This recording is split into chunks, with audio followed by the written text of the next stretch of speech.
like walking in Scotland. We like walking in Scotland. Okay, I need to emphasize this sentence.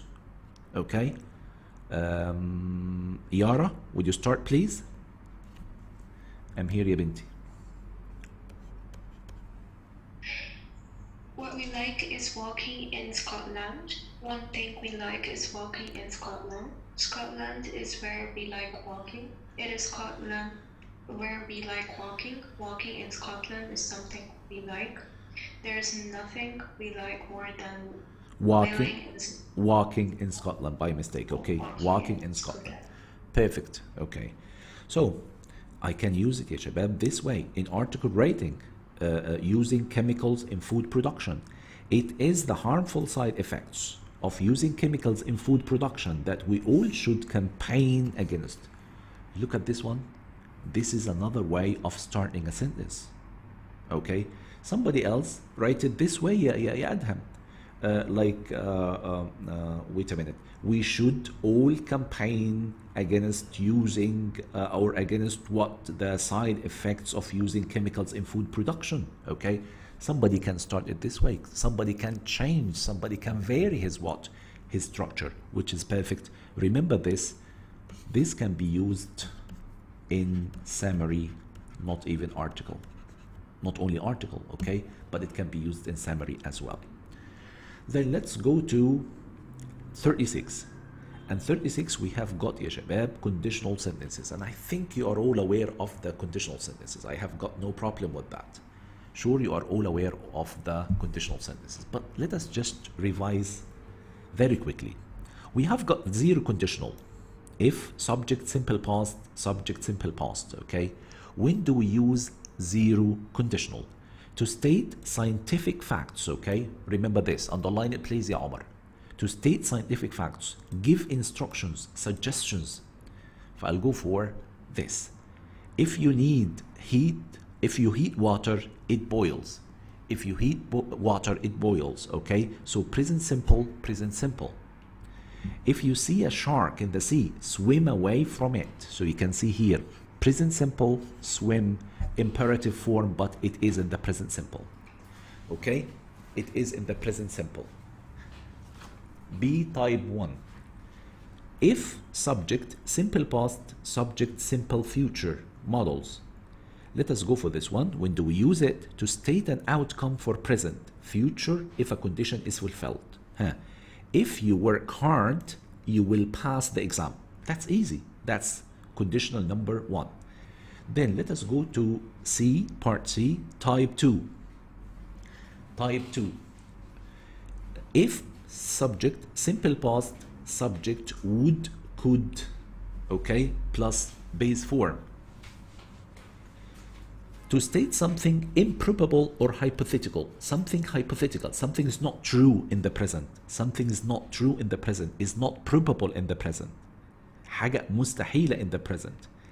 If I were a millionaire, I would buy you a gold watch. If I were a millionaire. And remember, when there is a verb to be, it's always what يا شباب? It's always were. With what? With the second conditional. Okay, note, use were for forms of to be in hypothetical situations. Type 3. If past perfect, would have past participle. Would have past participle. When do I use type number 3? To state something which is impossible as it is in the past. As it is in the past. Okay? If you had worked harder, you would have passed the exam. If you had worked harder, you would have passed the exam. Okay, what does that mean? You failed. Remember, we have got 3 conditionals. If you are aware of them, we can use them in email writing. We can use them in even summary writing, okay? So, if we build the factory, okay, a number of locals will get new jobs. That's if conditional 1. If the factory is built, new employment opportunities would be. But here there is something wrong. I need to correct it.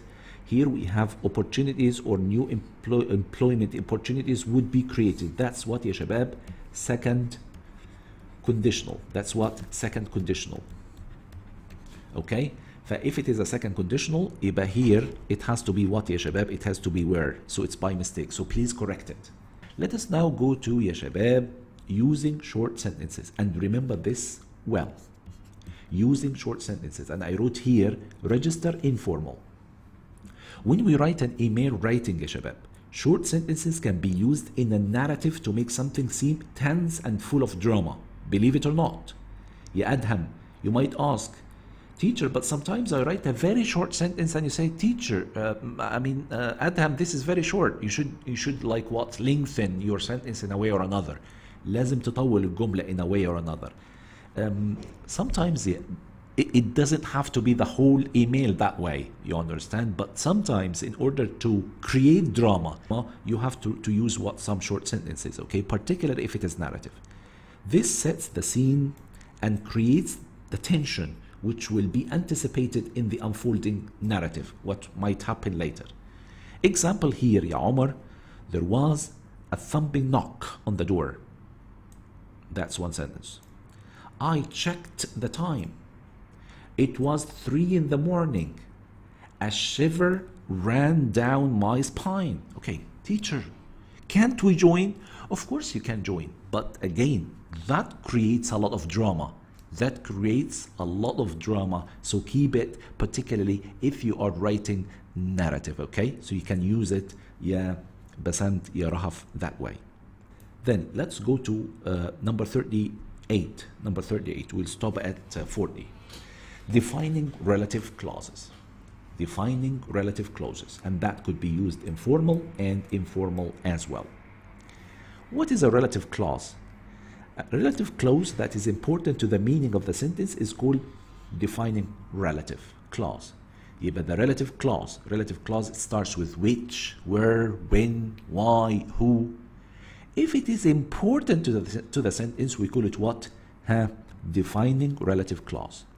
It defines or clarifies which person or thing is being talked about.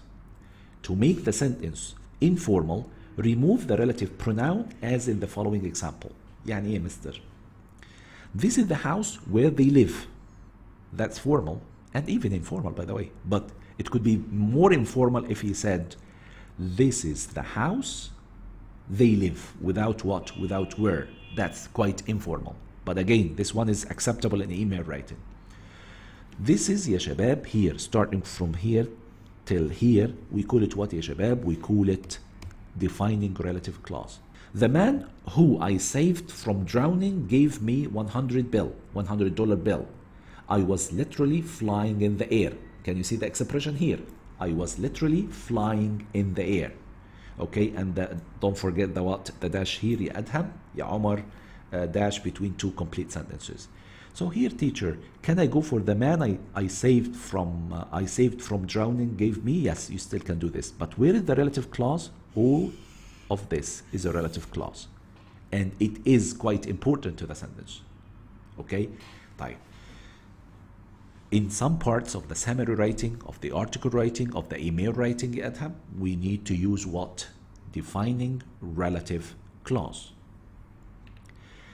What about non-defining relative clauses? Also informal and informal.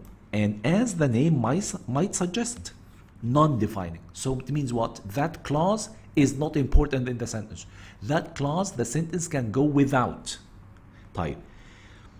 They give extra information about something. Hence, as a result, they would be separated using what?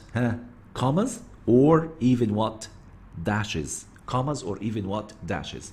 So, comma to comma or dash to dash. What's in between? It is non-defining relative clause. It is not important, okay? Time. Contextualized example in summary writing, for example. Swimming in ice, cold water, which helps to recover from injury, also refreshes your body and boosts your mood. Okay? So the sentence should read this way. Swimming in ice cold water also refreshes your body and boosts your mood. Okay, Adham, that's fine. Yeah, but this part, ya Adham, which helps to recover from injury. As you can see here, يا عمر نبيل comma to comma. But this part is what we call it what non-defining clause. Is it important to use it? Yeah, that's fine طبعا. That's fine. Contextualize example if it is an email to a friend, and this woman came up and spoke to me. And this woman came up and spoke to me. What about who or who I'd never met before? Again, non-defining what? Clause. But it adds something to the sentence. We need it, okay? But grammatically speaking, the sentence can go without. Last part that we're gonna study today, before we go to the article writing, يا شباب, or the matching and then article writing, the colon. Colon, that's register, formal and informal. And this is what, يا شباب, this is the colon. Okay? The colon is used to join independent clauses, like two independent clauses. It can be used formally in the article and summary writing. Very important in summary and article writing. And informally in the email writing. It has two main uses. What are they? Two main, but there are many more. To introduce an idea that's an explanation or continuation of the one that comes before the colon. Let us see the example. In an email, there is one thing you should know about Mr. Ben, our English teacher. From here till here is a complete sentence. Then, colon. He is a grammar nerd, another complete sentence.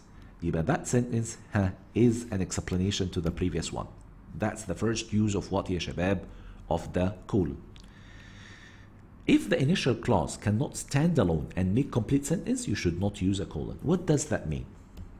One of the conditions, of the main conditions of the colon is that it has to be preceded, يا عمر. Before it, لازم يبقى فيه ايه يا ابني? Complete sentence. After it, it could be anything. It could be complete sentence. It could be listing. It could be anything else. It could be a word. It could be a phrase. It could be anything. طيب. يبقى this is the first use of what, يا شباب, of the colon. طيب. What is the second use of the colon? The second use of the colon, to introduce a list. This is what we all know. For example, in a summary writing. Swimming can benefit cells in different ways. Repairing, fighting bacteria, and improving their what? Their functioning. But by the way, not to be misunderstood, this cannot be used in the introductory sentence of the summary, but it could be used like what? If you want to join like two or at least 2 points. So as we said here, colon can be used in like what? Followed by what? Preceded by a complete sentence and followed by a complete sentence to explain the previous one. Or it could be used for listing, as you can see here. وقلنا الشرط الوحيد يا شباب للكولن، الشرط الوحيد ليها إنها it has to be what? Preceded by. Before it لازم يبقى complete sentence. After it, it could be complete sentence. It could be a word, one word. It could be listing. It could be a phrase like couple of words. Okay, this is the use of what? Of the colon. And starting from next time, I want people to use colons. Okay.